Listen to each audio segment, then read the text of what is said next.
Atheism is not the knowledge that God doesn't exist, but the wish that he doesn't.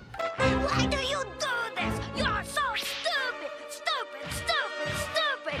Oh, and let's not forget, you're so stupid! Hello everyone, I'm Professor Plink. I respond to various theological and ideological questions and claims from a rationalistic and naturalistic approach in an effort to give and explain the opposite viewpoint and help to balance the conversation. Today we're hearing again from our old pal Pastor Tom Brown, who's featured several times on this channel because he not only can't keep his mouth shut about atheists, but he also just so blatantly mischaracterizes non-believers that he's become a bit of a cautionary tale for apologists at large. That it might be a good idea to actually have a clue what it is you're talking about, lest you end up looking as flabbergastedly foolish as old Tom Brown.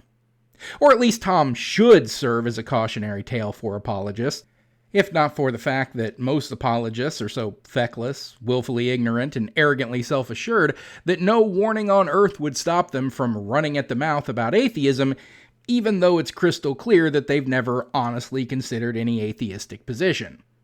And that's certainly more of what Tom has in store for us today. But today, Tom claims that he's bringing the receipts. He claims to have 3 proofs that atheism is a lie. Not that atheism is wrong, not that atheism is misguided or a simple difference of opinion, not even that atheism is a lack of belief, which is really all that it is, but no, that atheism is an intentional and malicious falsity, and that he has the proof to demonstrate it as such. Well, I wait with bated breath to hear these 3 things that are going to knock down my philosophical position on the God claim and fill me up with a belief in a supernatural deity, one that defies all notions of logic and reason. So let's hear what Tom is bringing to the table today. But before we get to that, if you end up liking what you see in this video and would like to help out the channel, make sure to subscribe and click the bell so you'll always be notified when new content comes out. Check out my social media, including my Patreon and Twitter, all linked in the description.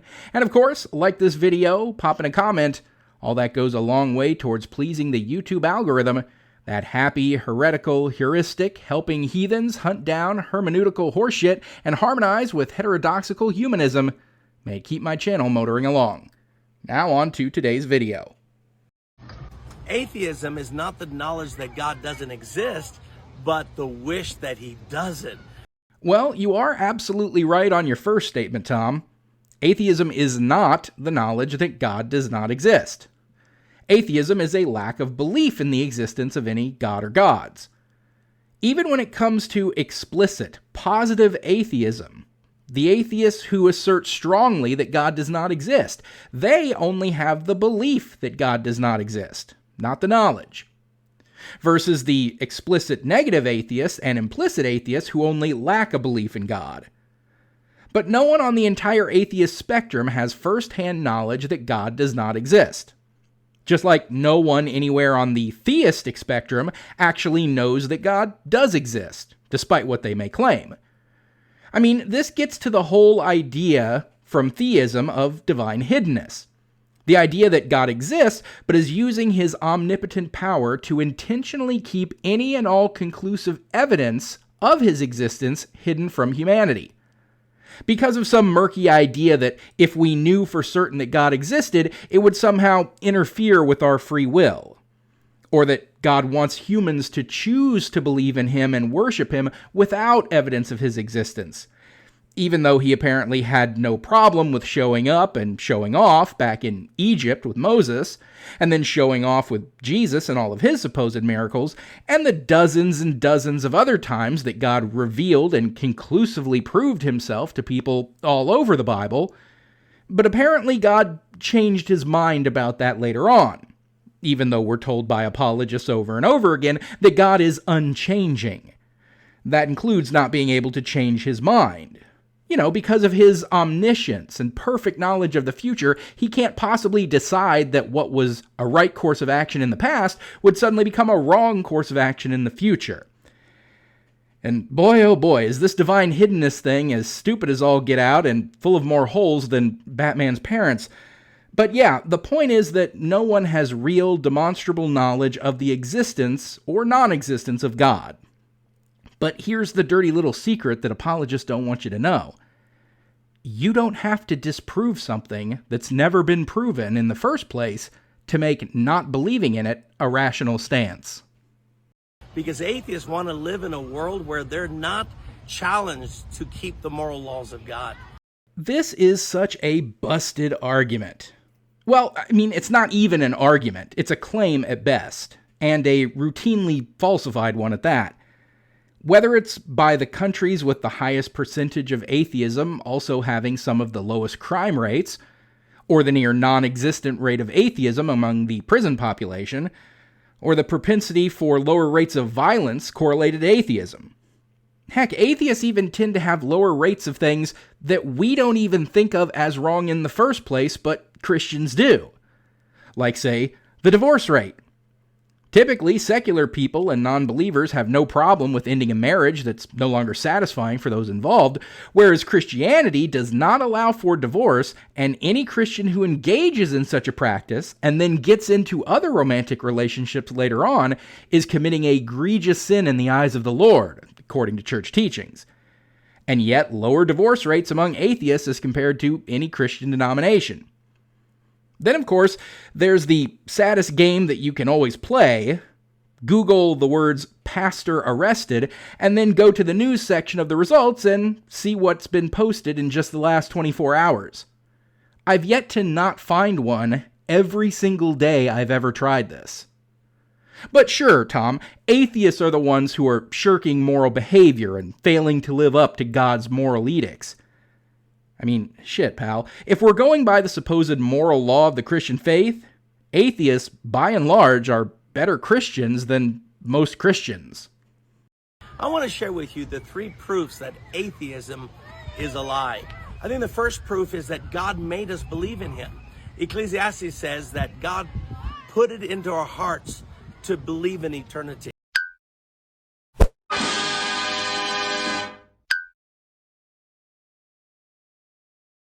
Your first proof, and it's just a Bible passage? I hope that all 3 of these proofs aren't following the same theme, because if I've said it once, I've said it 1,000 times, you can't use the Bible to prove the Bible. The fact that something is written in the Bible is not proof of anything besides that someone wrote it down. Also, the very idea that humans have a desire for eternity as an intrinsic part of ourselves, as part of the human condition, is nonsense. Humans don't have a desire to live forever. If anything, humans have an innate understanding that we are finite beings and that we are not meant to live eternally. This is why many people, when approaching their death, reach a place of peace with their soon-to-be ending life. Some, facing a difficult or painful death, will even desire to speed the process along and avoid the suffering and indignity that attempting to prolong life at all costs, especially in the face of a terminal condition, can result in. And as far as the idea of an eternal spiritual afterlife after this mortal existence is ended, well, frankly, most people don't understand or are even capable of conceptualizing infinite existence. Frankly, all most people really grasp is that they don't want to die or cease to exist now, and that they don't want to die or cease to exist anytime soon. But in the face of an eternal existence? Whew, no thank you. I would wager that given billions, trillions, quadrillions, quintillions, sextillions, septillion, octillion, nonillion, and decillions of years of existence, anyone would be downright begging for it to end. Look at us. When life has become futile, meaningless, unendurable, it must be allowed to end. Can't you see, Captain? For us, the disease is immortality. We're the only creatures on the planet that believe that God exists and that we're going to live after death. None of the animal creation believes that. In fact, we're here at a zoo, and it's fun to see the zoo. It's fun to see the animals. We love the animals. But in the end, we as human beings are the only ones that believe in God. And why? Because we're the only animals on the planet with the cognitive complexity of thought to allow for such a belief in the first place? You know what else we are alone among the animals in, Tom? concocting fiction. No other animal on the planet comes up with stories and tall tales and myths and legends. No other creature spins yarns about things that never happened in order to stir the emotions of those hearing the stories. We make ghost stories to make people quiver with fear. Jokes to make people grip their sides as they double over from laughter. Tragedies to cause the stoutest of stoics to openly weep. We make up fictions of heroes to gird the loins of soldiers in preparation for battle. We make up stories of triumph over adversity to build hope in people going through trying times. We make up stories about love to comfort the lonely. And we make up stories about magical beings looking out for us to give ourselves the misguided notion that there is deeper, more meaningful reason to the hardships of life beyond just the idea that sometimes shit happens, someone has to deal with it, and who are you going to call? Because God made us believe. And as much as atheists try to shake off the belief of God, they still have to contemplate that God exists. The only reason atheists have to contemplate the idea of God existing is because we live in a thinly veiled theocracy where people like you, Tom, are around every corner, standing on every sidewalk, protesting every gay wedding, getting elected to every public office and then flagrantly violating the Establishment Clause of the First Amendment of the Constitution, and downright pissing on the idea of separation of church and state, using public funds to purchase Bibles and shove them into public schools. The only reason we have to contemplate the idea of God is because you won't leave us the hell alone. So the first proof that atheism is a lie is God put it in our hearts to believe in God. Second thing, common sense. You can't use that word. Only we can use that word. So we know that nothing can create something. We know everything comes from something else. So if we go back to the very beginning of the universe, what made it? You can't have it just magically appear. You have to have a divine being that is greater than the universe making it. And this is why we believe in God, because it's common sense. Only God, the unseen, uncreated God, can make that which is created.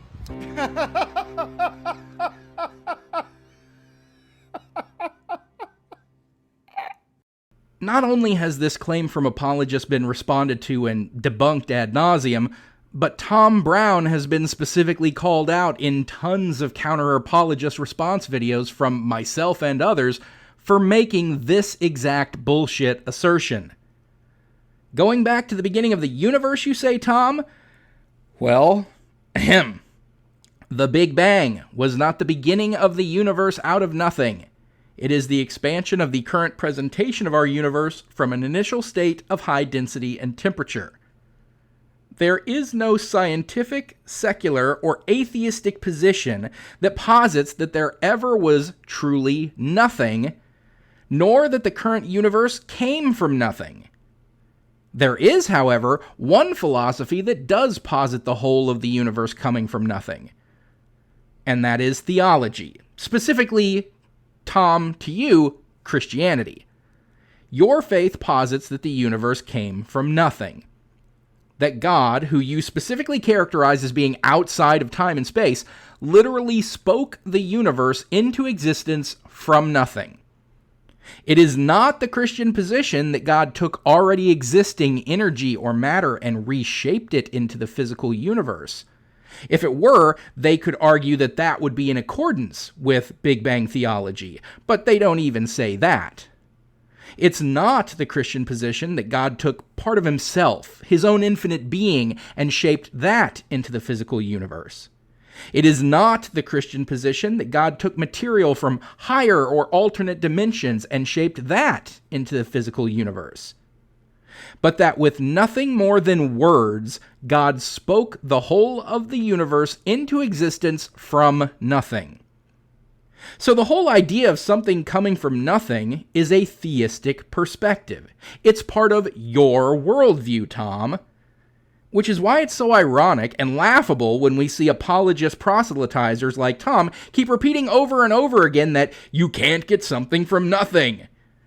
Well, if that's the case, then that invalidates your entire theology. And then finally, the third reason that atheism is a lie is God made a universe that's moral. C.S. Lewis who was an atheist, came to believe in God for one reason. He thought about the fact that the universe is a moral creation. That is, we know there's right and wrong, good and evil. Where did this concept of good and evil come from, except a God who is good? It's false. No way. Not this time. We created it. Not this time. No, not this time. It's totally made up. Pure fiction. And that is your third proof? The idea of a moral universe? No, Tom. The universe does not have established right and wrong. We created morality. Humans. We invented it.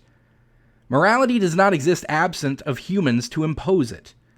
And, of course, humans have never agreed upon any moral framework, which is why across all of history and across all of the different countries and cultures, there has never been a single universal moral precept. Not one. Oh, there's certainly been commonalities between moral viewpoints, but that's only because morality, like most things about how any life forms do things in this world, is a byproduct of evolution. There are certain behaviors and traits that have proven to be beneficial to a society and result in more positive outcomes for the people in the long run. And so our biological evolution, as well as our cultural evolution, has selected for those traits and behaviors. For example, people who cooperate with other humans tend to be more successful than loners. And so a variety of pro-social behaviors have been selected for. And if people genuinely care about others and help them when they're hurt, it leads to their being more healthy, happy, and productive members of that society than ones where someone who is hurt is left to die in the dirt. And if that empathy and caring is innate, rather than learned, it becomes easier to apply it society-wide. Hence, people who have had innate desires to help others and greater levels of empathy were more successful and had more opportunities to reproduce and pass on their genes. Natural selection selects for pro-social behaviors.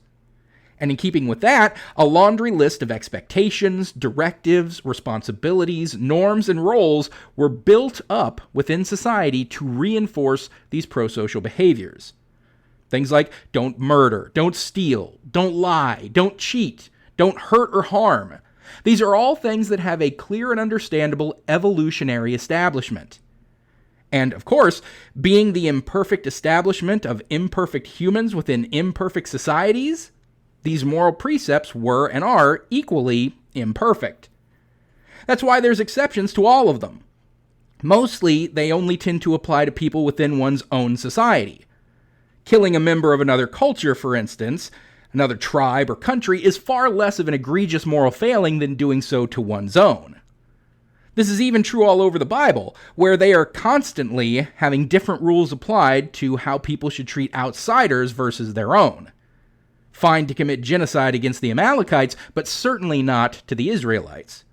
Slaves for life from the heathens around you, but only indentured servanthood for 7 years for your own countrymen. And if it's one of those people with one of them their vaginas, well, they're practically property. How much for the little girl? The women. How much for the women? What? Your women. I want to buy your women, the little girl, your daughters. Sell them to me. Sell me your children. Seriously, Tom, I would take this notion of objective morality far more seriously if apologists could come up with just one single moral precept that was actually, truly universal. But all of the big supposed no-nos, each and every one of them, have example after example of either cultures who didn't practice it, or even slightly believe in it, or so many exceptions to the rule that it demolishes any notion of universal applicability. Don't kill? Well, unless you've got any of them dozens or hundreds of good reasons to kill, like self-defense, or defense of property, war, genocide, or calling someone bald, because that'll get you mauled by bears. Don't steal? Well, except in plunder from war, or if you feel that the owner owes you some kind of restitution, or you believe God has ordained that their property should be yours. Don't grape? Well, except in all those societies who have used such practices as weapons of war, including Christianity, I believe, And of course, the aforementioned Google game and the propensity of pastors to victimize the most vulnerable among their congregations at a level that if any other profession had such widespread allegations, we would excise the entire system that allowed it from our society. In short, Tom, no, there is not a moral universe. There is no objective morality. There is no preset moral law that existed before our arrival on this planet. Morality is a human construct. It is something we came up with and we installed in our societies and we maintain as a matter of keeping said societies functioning. And the free will that recognizes the opposite of good, which is evil. Oh, free will? Would that be the free will that you insist that humans have despite the idea of a God with perfect knowledge of the future, therefore making all our decisions predetermined, and we have no ability to change what God has foreseen? Therefore, there can't actually be any free will in your philosophy? Because in the face of an all-knowing God, true will isn't possible. Well, first of all, through God, all things are possible, so jot that down. These three are the big reasons why atheism is a lie. So, there you have it, cats and kittens. There were Tom Brown's 3 proofs that atheism is a lie. And none of them were actual proofs at all, and even if they were, none of them would be indicative of atheism being a lie. So, to recap, what we had was a Bible passage claiming that all humans have an innate desire for eternity, or eternal life. Then 2, that atheism thinks everything came from nothing, but that everything coming from nothing is impossible. And 3, objective morality exists, and therefore God. So, none of these 3 things were proofs. None contained anything remotely resembling evidence. They were all just claims.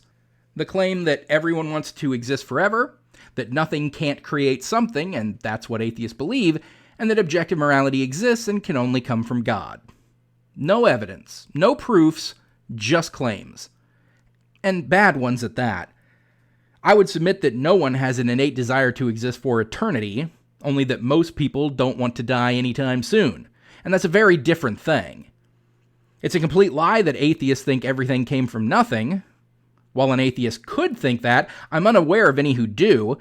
Meanwhile, all of Christianity posits that everything came from nothing, so to say that it's impossible for everything to come from nothing debunks Tom's own theology. And there's no evidence, absolutely none, that objective morality exists. All morality that we have any experience of is much better explained as subjective morality derived from evolutionary psychology. But even if objective morality did exist, it could exist as just a brute fact of existence, absent of any God. Because if any kind of a God being did exist, and that God being created universal moral law, that law would still be subjective. In order for objective morality to actually exist, it would have to exist free of any conception, application, or imposition by a thinking agent, like a God. Any such created morality would be, by definition, subjective. And then, even if all of Tom's 3 claims were true, that everyone did desire eternal existence, and it was the atheistic position that everything came from nothing, rather than the Christian one, and there truly was objective morality, how would any of that mean that atheism is a lie? As in, an intentional deception? Couldn't someone want to exist forever without believing in a God? Couldn't someone think that the entire universe came from nothing without believing in a God? Couldn't objective morality exist as a brute fact of existence and one still not believe in a God? Where's the intentional deception? Where's the lie, Tom? Other than, dripping off of every word you say when you're talking about atheists.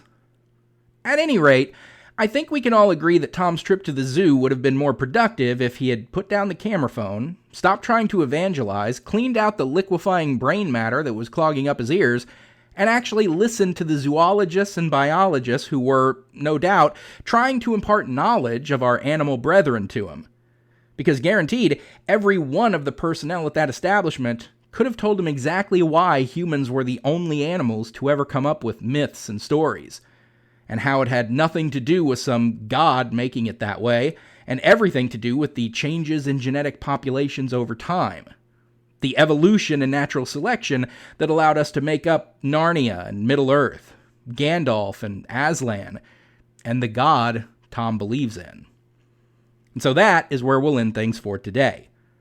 So thanks for watching, everyone. Don't forget to like this video, comment, and subscribe so you'll always be notified when a new video comes out.